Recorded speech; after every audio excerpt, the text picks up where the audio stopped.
ኤፍራታ በኩል በኤፍራታ የዓለም መድኃኒት ተወለደ ጌታ ተወለደ ጌታ ጅማ የነበረውን ጥቂት ነገር ብናነሳ የእስር ቤቱን ታሪክ እናንሳ።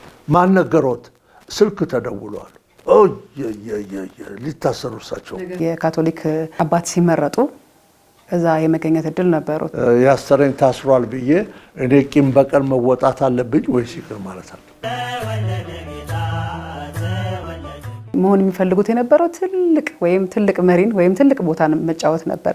እዛ በረት ውስጥ ነው እመቤታችን የወለደችው። አባ ደምረው ተብለው ነው ያን የሚጠሩት።